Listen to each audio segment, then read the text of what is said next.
اس video میں اللہ کے رسول صلی اللہ علیہ وآلہ وسلم کے محبوب نواسے سبط اکبر امام حسن مجتبیٰ علیہ السلام کی ولادت کا احوال اور آپ کے اخلاق و فضائل کا مختصر تعارف پیش کیا جائے گا۔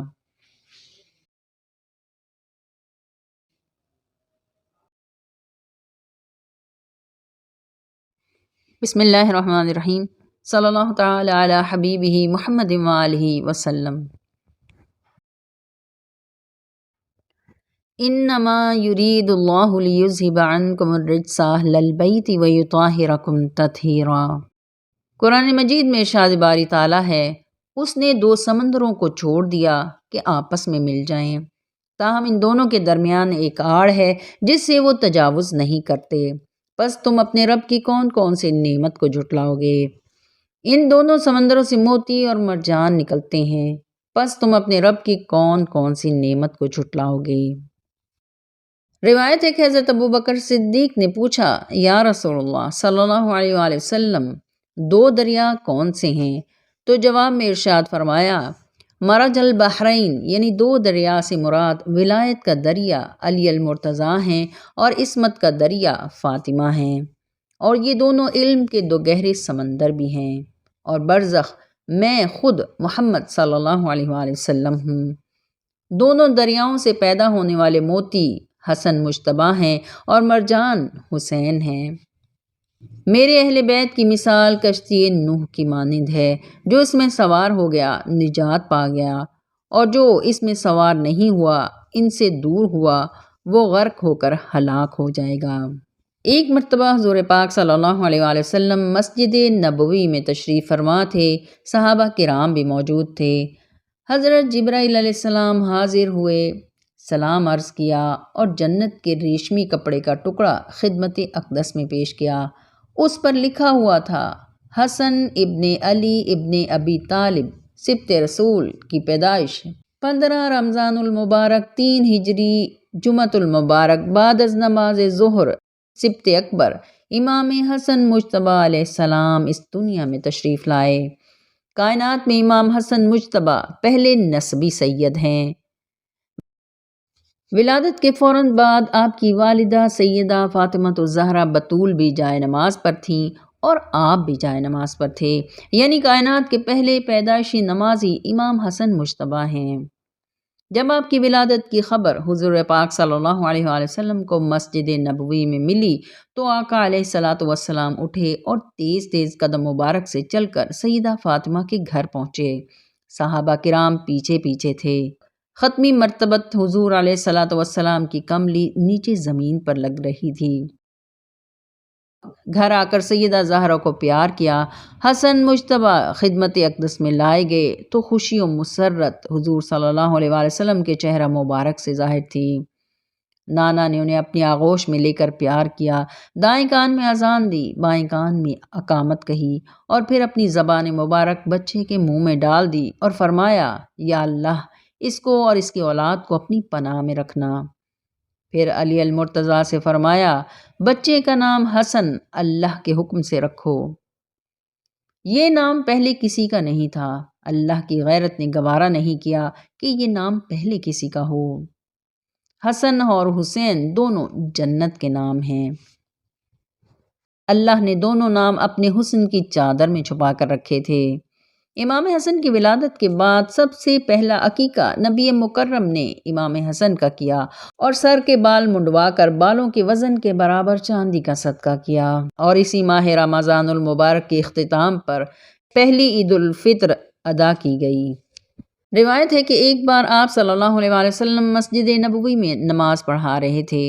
جب سجدے میں جاتے تو ننھے حسن پشت مبارک پر بیٹھ جاتے، اور جب آپ صلی اللہ علیہ وآلہ وسلم سر اٹھاتے تو حسن کو پکڑ کر نرمی اور آرام سے زمین پر بٹھا دیتے۔ نماز سے فارغ ہو کر محبوب نواسے کو اپنی گود میں بٹھایا اور چومنا شروع کر دیا۔ ایک شخص نے یہ دیکھ کر کہا، آپ اس بچے سے کتنا پیار کرتے ہیں؟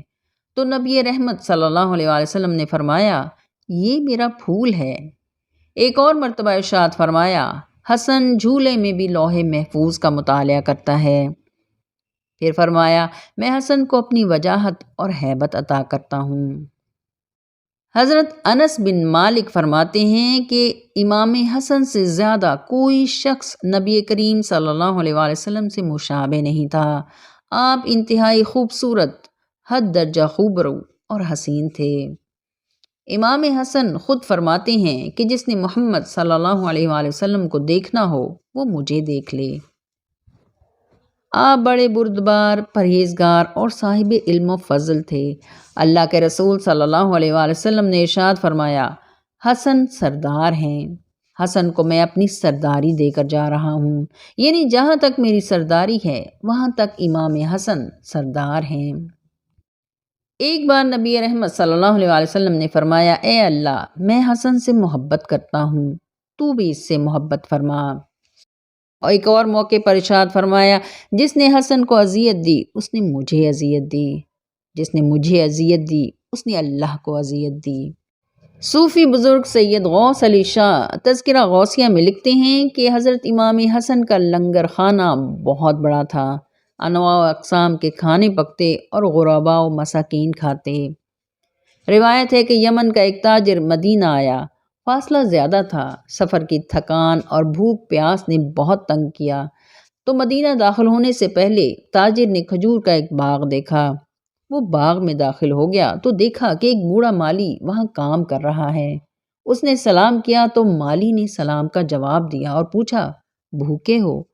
مالی نے کہا، وہ سامنے درخت کے ساتھ میری روٹی تھیلی میں بندھی ہوئی ہے، اگر کھا سکتے ہو تو کھا لو۔ تاجر قریب گیا، تھیلی اتاری، دیکھا تو خشک جو کی روٹی تھی۔ تاجر سے ایک لقمہ بھی نہیں کھایا گیا۔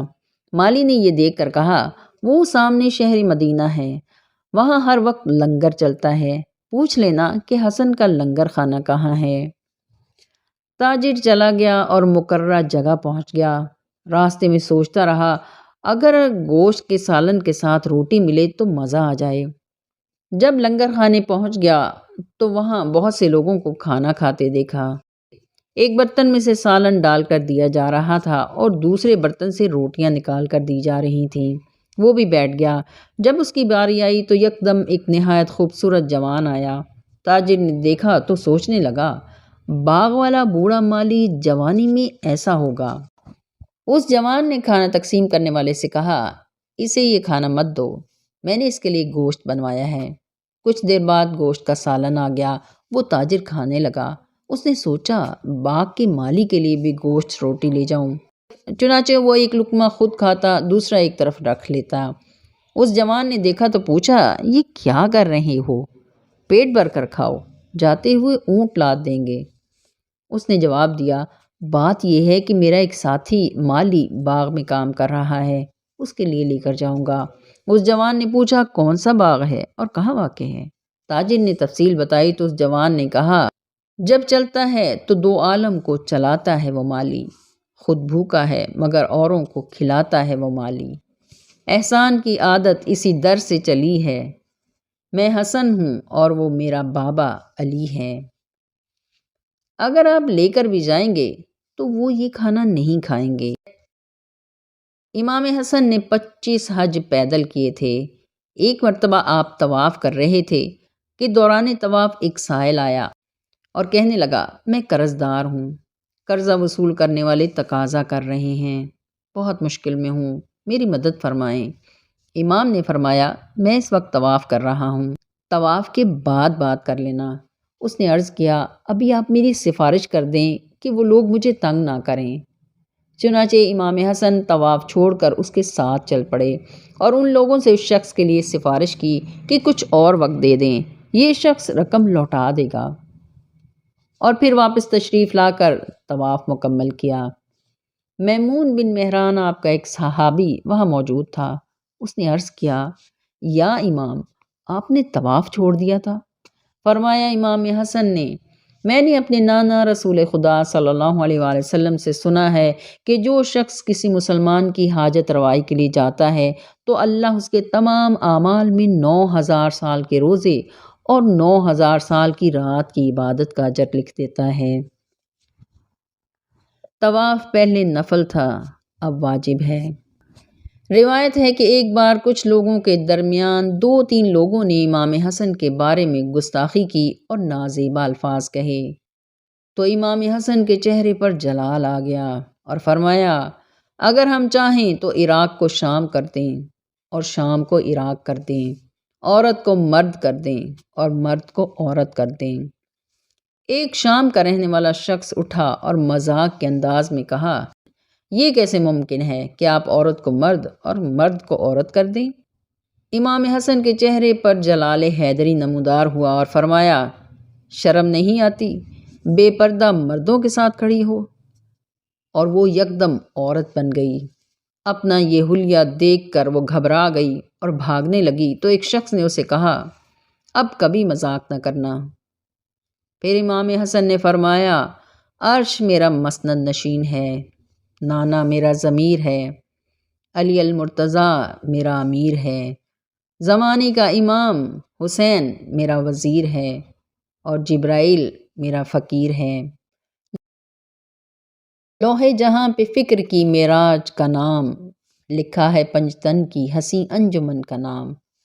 سوچا خزاں کے عہد میں جب بھی چمن کا نام، آیا میری زباں پہ امام حسن کا نام۔ اللہ تعالی ہم سب کو اہل بیت اطہار کا ذکر کرنے اور سننے کی توفیق عطا فرمائے، آمین یا رب العالمین، آمین۔